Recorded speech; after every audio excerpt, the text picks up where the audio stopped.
Hindi ako gaano makatulog lately. Gusto mong katahan kita ng lullaby?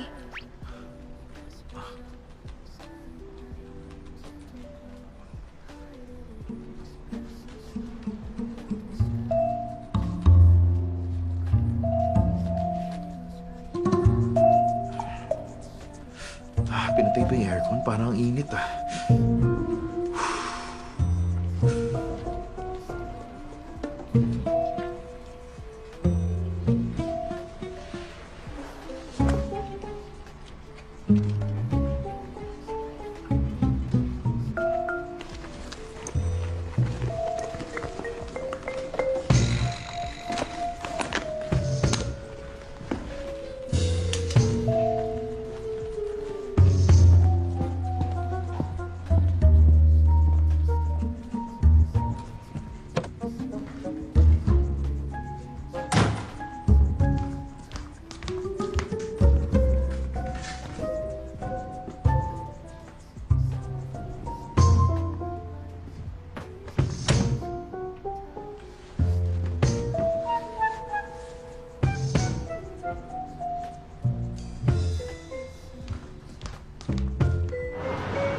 Magbabasa muna ako.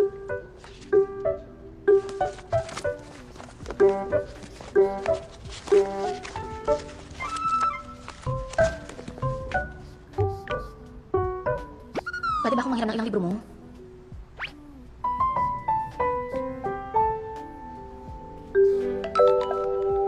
Oo naman.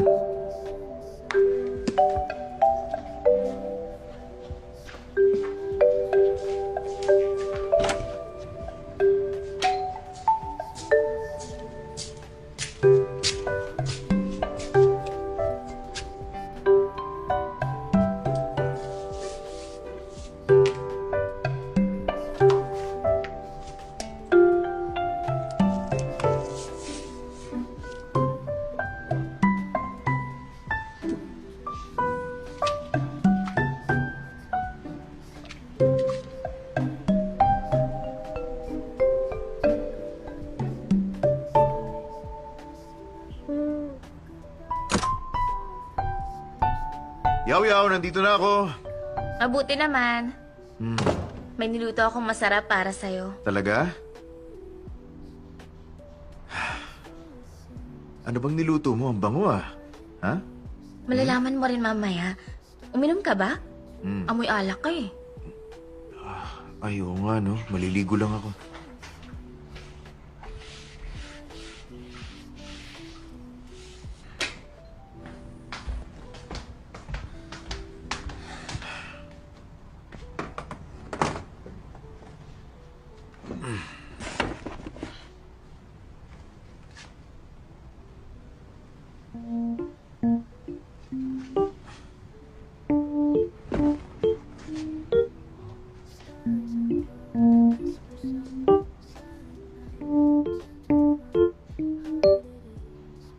May hinahanap ka? Wala lang yung isa kong libro. Kailangan mo ng tulong? Ay, hindi, wag na. Ituloy mo na yung ginagawa mo. Ito, tikman mo tong ginawa kong cookies. Sige, pakiiwan mo na lang dyan. Ha? Buong gabi ko tong binik eh. Ano ba kasi hinahanap mo? Yung isang libro ko lang. Ganun ba kalaga yung librong yun? Kaya deadmine mo lang yung cookies na pinaghirapan kong i-bake? Hindi naman sa ganun. Yaw, huwag ka na magtampo. Compilation yun na classic cases 10 years ago. Hindi naman mahalaga yung librong yun. Nagkataon lang na may interesting na kaso ron na pinag-aaralan ko. Kaya huwag ka na magtampo.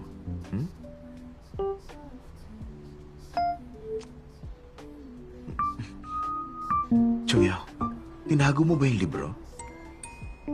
Nag-text ka, nahihiram ka ng libro eh. Nakita mo ba yun sa bookshelf? Anong libro ba? Nagdududa ka sa akin? Dapat may tiwala tayo sa isa't isa. Sige. Buti pa tawagan mo si Shu. Sasabihin kong pabalikin niya lahat sa office para hanapin yung libro. Oo na, sige na. Huwag mo nang gawin yan. Joke lang. How to be in a relationship at the office. Sinasabi ko na nga ba eh. Teka, anong mga natutunan mo dito? Tingnan mo, binago ko yung pamagat. 心跳都好奇怪，或莫名的期待，寻找你的方向。 Chungyaw, ano yung sinabi mo kanina? Ha? Dapat magtiwala tayo sa isa't isa? Sabihin Teka, mo, anong parusang sorry gusto na. mong bigay sa'yo, ha? Ha? Ano, ha? Sorry na, mali ako. Bumalik ka rito! 让我心甘情愿被打败。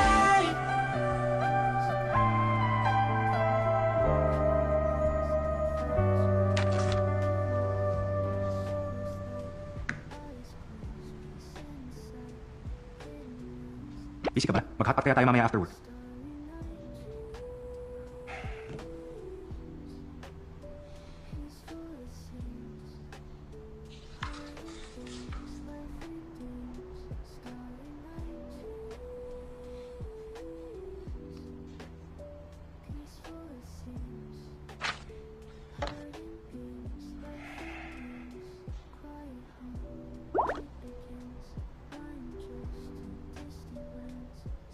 Bakit out of town siya? Dahil na naman kaya kay Dongming?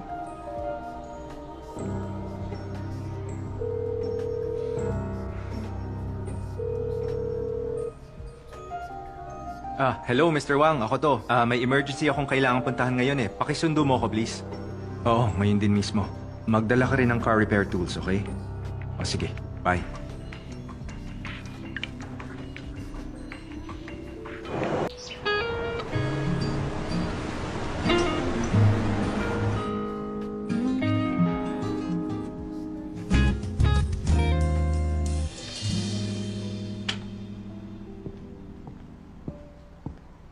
Meron akong international trust case. Maghanap ka ng trust case expert na makakasama mo sa kaso. Ba't di na lang ikaw? Wala akong oras, busy ako eh. Sa pakikipag-date? Maraming taon ko nang pinagsisilbihan ng Junhong at ngayon nga lang nagka-progress ang love life ko eh. Tapos ganyan ka pa sa akin? Maraming taon na rin ako nagsisilbi para sa Junhang. Deserve ko rin mag-enjoy at makipag-date. Ikaw makikipag-date? Ay, sandali lang. Tapos na ba yung problema nung kaibigan mo? Patingin nga ng kasong to. Wala pa rin bang progress? Grabe, mahina pala yung kaibigan mong yun eh. Pag di ka pa tumahimik, mag-isa mong hahawakan to. Hoy, Chen. Wala ka ba talagang sasabihin sa akin ngayong araw? Kagaya ng, Wala ka bang napapansin na anumang naiiba sa akin? Ano, meron, di ba? Ha? may sakit ka ba sa isip? Kailangan mo bang pumunta sa ospital?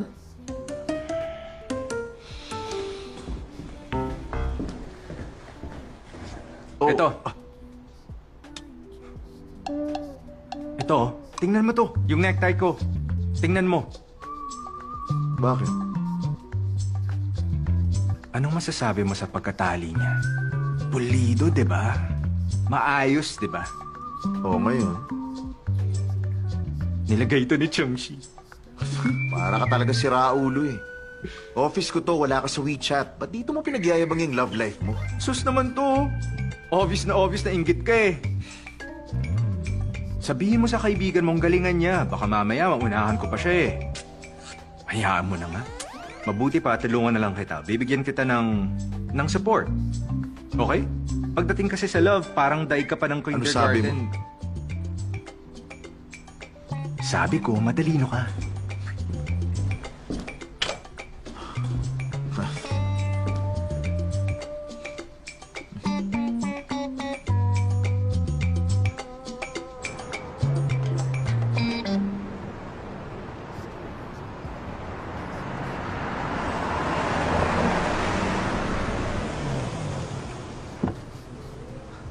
Sakay na. Ba't ikaw ang driver? Nasaan si Mr. Wang? Sinabi ko kasi sa kanyang magde-date kami ng boyfriend ko eh. Kaya binigay niya yung susi.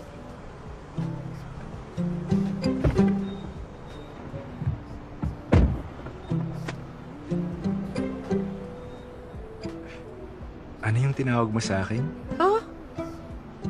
May tinawag ba ako sa'yo? Para kasing may binanggit ka eh. Si Mr. Wang? Hindi yun yung sinabi mo sa akin kanina lang. Susi? Hindi yun, nanunukso ka pa eh. Alam mo yung sinasabi ko, di ba? Oo na, yung boyfriend. Sa ngayon, nagugutom na ang girlfriend mo. Alis na ba tayo o hindi? Tara na, let's go.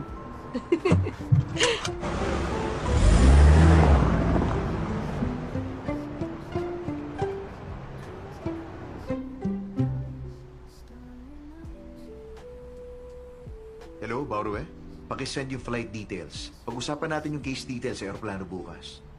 Bye. May business trip ka? Ba't biglaan? Siguro dahil hindi ko na masyadong alam kung anong posisyon ko. Bilang isa sa partners ng law firm, hindi ako pwedeng makialam sa trabaho ng subordinates. At bilang boyfriend, hindi ko pwedeng i-date ng lantaran ng girlfriend ko. Pakiramdam ko minsan napaka-overwhelming ng lahat. Kaya kailangan ko mag-business trip. Okay na rin. Pansamantala akong mawawala ng cashier sa sala. Talaga ba? Mamimiss mo ako. Wala ka na bang nakalimutan? Wala na. Kung meron man, bibili na lang ako. Ibig sabihin, sanay na sanay kang mahiwalay sa mga bagay na nasa bahay na to. Alam mo, hindi totoo yan. Hindi ako sanay na iniiwan ng bahay na to. Kaya babalik ako agad. Talaga ba? So kailan ka babalik? Mabilis lang. After a week. Sige, maghihintay lang ako sa'yo. Kaya galingan mo. Pag na-miss mo ako habang nandun ka, papayagan kita na silipin ako sa surveillance camera. Pero pagising lang ako, Okay. Teka, basa pa yung buhok mo. Kukunin ko yung hairdryer para sa'yo, ha? Sige. 是你的存在，最可能的明天，我不想明白，交换了多久的眼神，心跳几拍，偷偷狂。最美的告白，是爱的存在，最多有些意外，你让我来猜。在意所有与你有关，光芒一天天覆盖。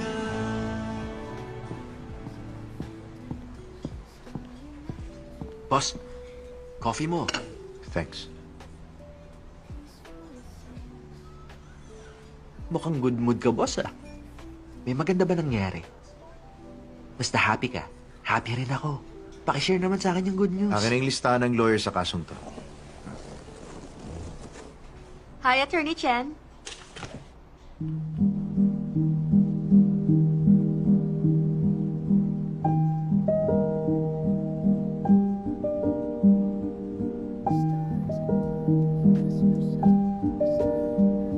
Hi, Attorney Bao. Ako si Liang Hiran, ang magiging partner niya sa case. Meron pa tayong around 35 minutes bago ang flight, kaya pag-usapan muna natin ang case. Mas maganda kasi na may initial direction na ako bago ko pa mamit ang client. Boss, kung titignan, parang female version mo siya. No problem. We're glad to see you. Likewise.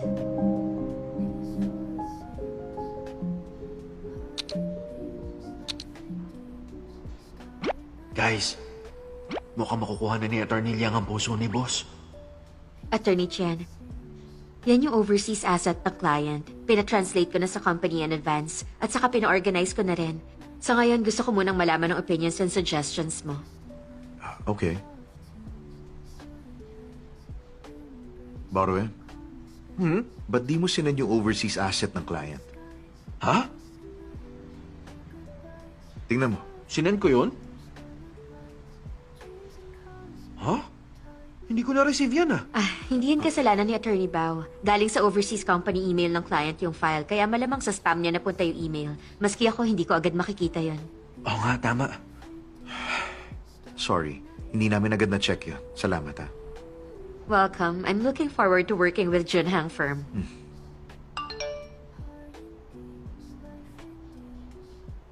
You're welcome. Sana naman magka-girlfriend ka na rin.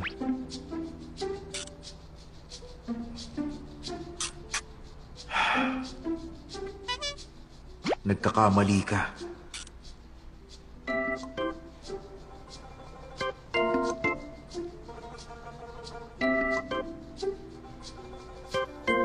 Boss. Pagod ka na ba? Huwag ka na magalit sa akin. Sorry na.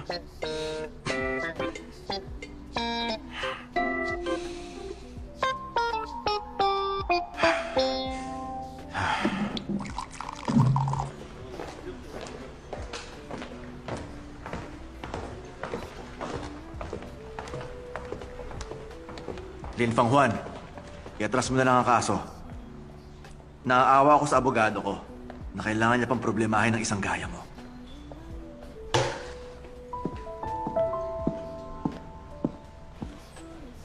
Huwag ka mag-alala. Logical lang sinampa mong kaso. At meron din tayong ebidensya. Tayo na.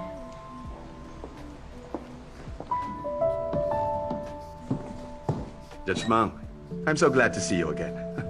Nabalitaan ko nga pala yung anak mong si Lan. Balak magpakabit ng braces. Meron akong kaibigan na merong high-end dental clinic. Pwede mo siyang kontakin. Sige. Okay.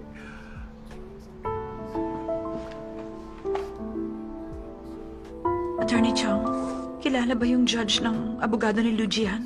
Baka mamaya sila ang kampihan niya. Hindi yan. Magtiwala tayo sa batas. Yaw-yaw. Ay, mali. Dapat pala Attorney Chang nang tawag ko sa'yo. Hindi ko talaga inakalang. Magkakaharap tayong dalawa sa korte balang araw. Dapat ba akong maging masaya para sa'yo o mag-alala tungkol sa'yo? Hindi ko inakalang tatanggap ka ng ganitong kaso. Wala akong choice eh. Malambot ang puso ko. Kailangan ko ipagtanggol ang mga lalaki laban sa mga tusong babae. Pagdating sa pagiging tuso, wala kang katulad. Tama. Mas okay ng tuso kaysa ignorante. Lin Fangwon versus Lu Jin para sa kaso tungkol sa parent-child relationship conflict. Naipadala na sa nasasakdal sa harap ng korte ang ebidensyang isinumite ng plaintiff. May isusumite bang ebidensya ang defendant? Yes, Your Honor. Meron kami isasubmit.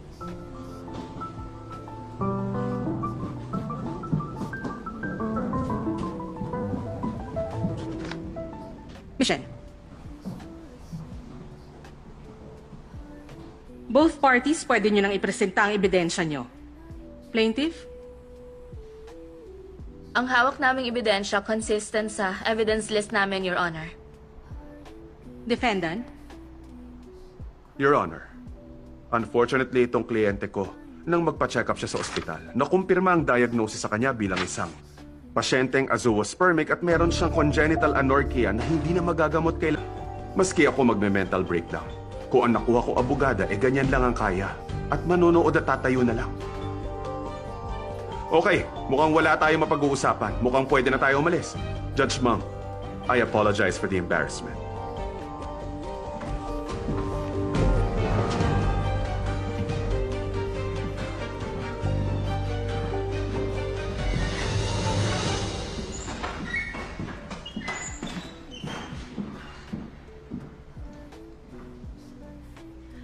Attorney Chang, karaniwan lang ang ganitong pangyayari sa korte. Kung gusto ng kliyente mong sumuko na lang kagad, bahala ka nang mag-atras ng kaso para sa kanya. Pasensya na, Judge Mang.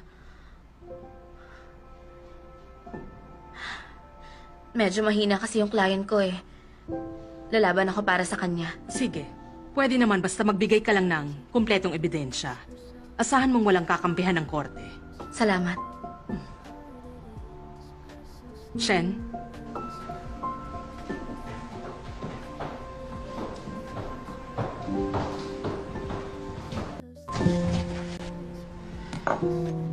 Ano ba kasi yung anorchia na yun?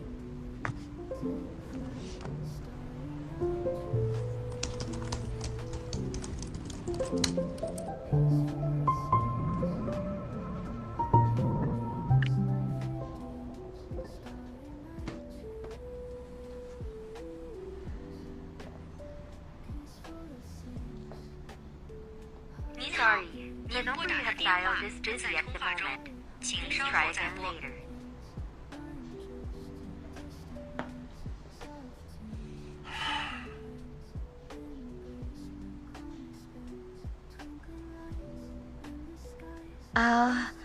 Nakaka-apekto ba yun sa sexual function? Ibig kong sabihin, makaka-apekto ba yun sa pagtatalik ng dalawang tao? At kung makaka-apekto nga yun, meron bang gamot dun na pwedeng inumin yung taong involved? Chugyaw, Anong ginagawa mo? Sorry. Tatawag na lang ako uli. Nakakagulat ka naman. sabi mo pwede kitang i-check, di ba? Pero hindi ko inakalang gagawin mo yan habang wala ako. Ano bang ginawa ko? Ako ang dapat magtanong kung anong ginagawa mo eh. Magpapaliwanag ako. Pagdating namin dito, dun ko lang nalaman yung babae sa picture ni Bauroy ang makakatrabaho namin. Anong picture ni Bauroy?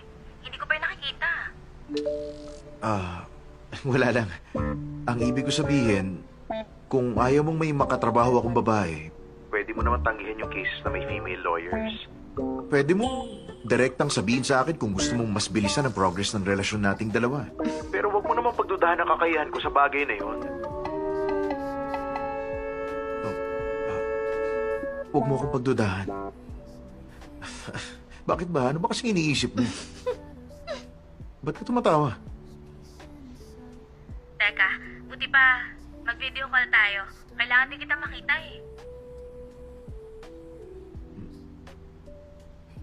Huwag kang tumawa. Nakakatawa ka kasi kung ano-anong iniisip mo. Natural. Importante ka para sa akin eh. 不用够